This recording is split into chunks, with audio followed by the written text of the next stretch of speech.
E aí pessoal, tudo bem? Aqui é o Rony, professor de Física. Neste vídeo, vamos resolver um exercício relacionado ao estudo das leis de Newton. Observe o quadro enquanto eu faço a leitura do enunciado. Uma gotícula de água começa a formar-se e vai se avolumando na atmosfera em torno de um núcleo de condensação, que é uma partícula de poeira de raio desprezível. Observe no quadro que R0 é aproximadamente igual a zero.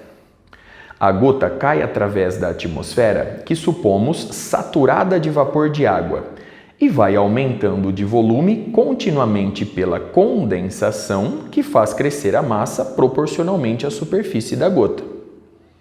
A taxa lambda de crescimento da massa por unidade de tempo e de superfície da gota é constante.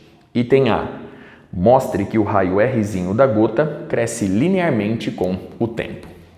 Para resolver o item A, eu vou me apoiar no fato de que lambda permanece constante. Sendo assim, a partir dessa igualdade, eu posso escrever que a massa por unidade de tempo, aqui representada, é igual a lambda vezes a área A.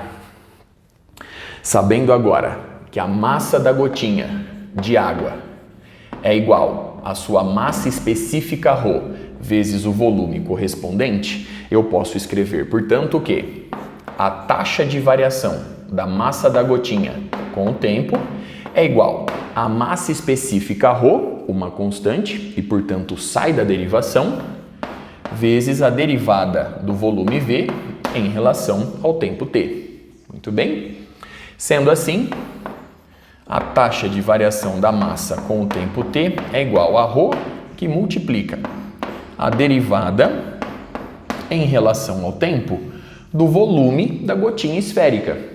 O volume é dado por 4/3 de π vezes Rzinho ao cubo. Muito bem? Logo, dm dt é igual. Então, nós temos ρ vezes 4/3 de π, sai da derivação, é um termo constante. Tudo isso multiplicando a derivada em relação ao tempo t de Rzinho elevado ao cubo. Logo, a taxa de variação da massa com o tempo t é igual a ρ vezes 4/3 de π vezes. Rzinho é uma função do tempo t, portanto, aqui eu vou aplicar a regra do expoente combinada com a regra da cadeia.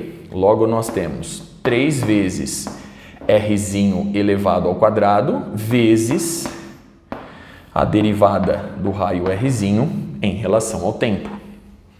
Simplificando o número 3, eu posso escrever, portanto, que a taxa de variação da massa dessa gotinha com o tempo t é igual a ρ vezes 4π Rzinho ao quadrado, que é justamente a área da superfície A, vezes a taxa de variação do raio Rzinho com o tempo t.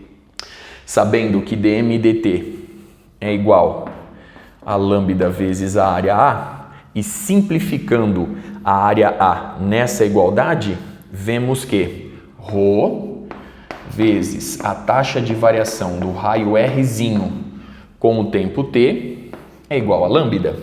Consequentemente, dr é igual a lambda sobre ρ, muito bem, lambda sobre ρ dt. A partir de agora, eu vou integrar ambos os membros dessa igualdade. Do lado esquerdo, eu vou integrar de R0 igual a zero até certo raio Rzinho, e do lado direito, eu vou integrar do instante t igual a zero até certo instante t. Do lado esquerdo, pelo teorema fundamental do cálculo, a gente obtém Rzinho, muito bem, Rzinho em função do tempo t, e isso é igual, lambda sobre ρ é uma constante, e portanto sai da integração. Pelo teorema fundamental do cálculo, você vai obter simplesmente tzinho, demonstrando que o raio da gotinha de água cresce linearmente com o tempo t.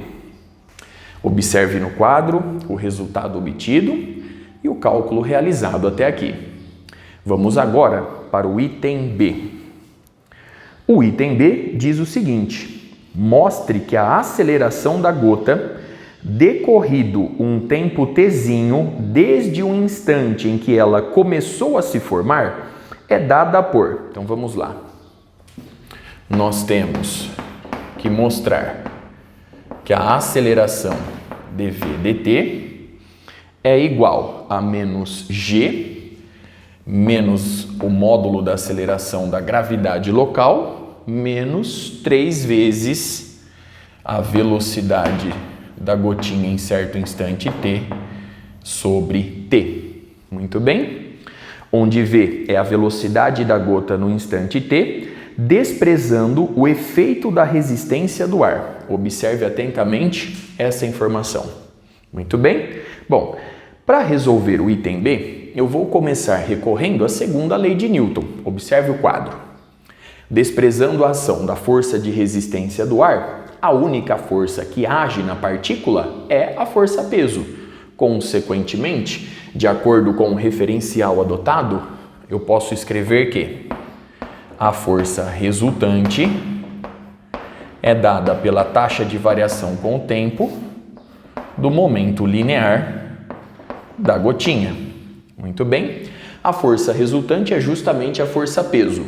Como ela está orientada em oposição ao eixo Z, ela entra menos a massa mzinho em certo instante t, vezes o módulo da aceleração da gravidade local. E isso é igual à derivada em relação ao tempo t do momento linear p, que é simplesmente m vezes v. Muito bem? Logo, menos mzinho vezes g é igual. Perceba do lado direito que não só a massa varia, mas também a velocidade da gotinha. Logo, eu vou recorrer aqui à regra do produto na diferenciação. Então, nós temos o primeiro vezes a derivada do segundo, mais o segundo vezes a derivada do primeiro. Muito bem? Bom, a partir daqui, vemos que a massa mzinho vezes a aceleração em certo instante t, dada por dv dt, é igual a menos mg.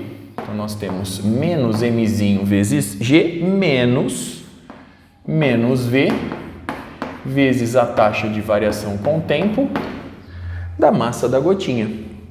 Dividindo todos os termos pela massa mzinho, vemos que dv dt é igual a menos g menos. Então, agora nós temos v sobre m vezes a taxa de variação da massa da gotinha com o tempo t. Muito bem? Observe a expressão obtida e todo o cálculo realizado até aqui. Então, vamos lá. A partir daqui, resta demonstrar que este termo todinho corresponde a 3 vezes a velocidade v sobre o instante t. Perceba que eu posso começar recorrendo a essa igualdade. dm dt é igual a lambda vezes a. Portanto, a velocidade, a taxa de variação da velocidade com o tempo é igual a menos g menos v sobre mzinho vezes lambda vezes a.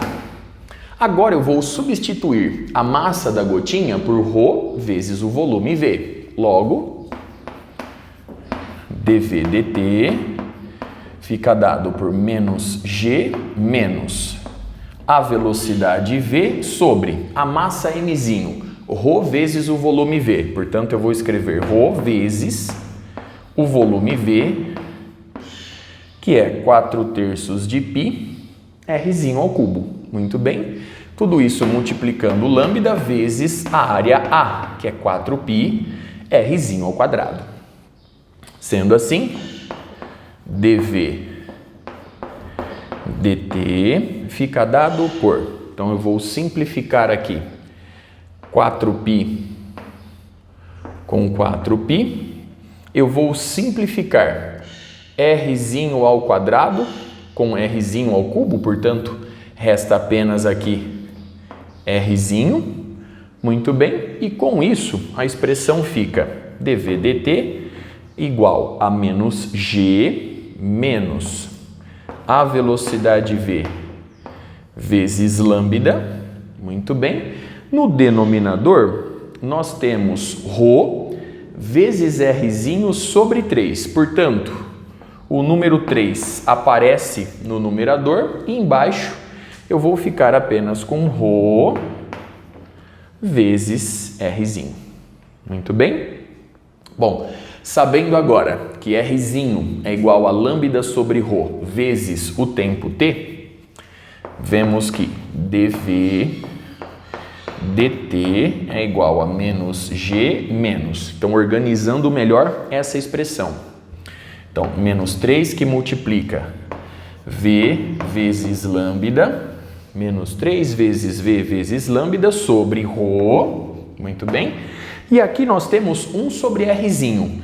O inverso de rzinho é ρ sobre lambda t. Então, ρ aparece no numerador e lambda t no denominador. Simplificando lambda e simplificando ρ, vemos que a aceleração da partícula em certo instante t, obtida a partir da taxa de variação da velocidade com o tempo t, é igual a menos g menos 3 vezes a velocidade v sobre o tempo t, como era de se esperar. Muito bem. Observe o resultado obtido no item B e todo o cálculo realizado até aqui. Vamos agora para o item C. O item C diz o seguinte: mostre que esta equação pode ser resolvida tomando Vzinho, a velocidade Vzinho, igual a Azinho vezes T, e determine a constante Azinho. Que tipo de movimento resulta para a gota? Bom, assumindo, portanto, que a velocidade Vzinho é igual a essa constante Azinho vezes o tempo t, e jogando essa informação na expressão acima, a gente obtém a seguinte igualdade. A derivada da velocidade Vzinho em relação ao tempo t é simplesmente Azinho, já que a derivada do tempo em relação ao tempo é 1. E isso é igual a menos g menos 3 sobre o instante t vezes a velocidade v, que é Azinho vezes t. Simplificando o tempo t, vemos que Azinho é igual a menos g menos 3 Azinho. Consequentemente, 4 Azinho é igual a menos g, logo, essa constante Azinho representa a aceleração da partícula, dada por menos g sobre 4. Logo, eu posso afirmar que a partícula vai descrever, a partir de certo instante, um movimento retilíneo uniformemente acelerado com aceleração Azinho igual a menos g sobre 4. Muito bem? Observe no quadro uma última vez os resultados obtidos, todos os cálculos realizados. Com isso, eu encerro este vídeo. Até a próxima.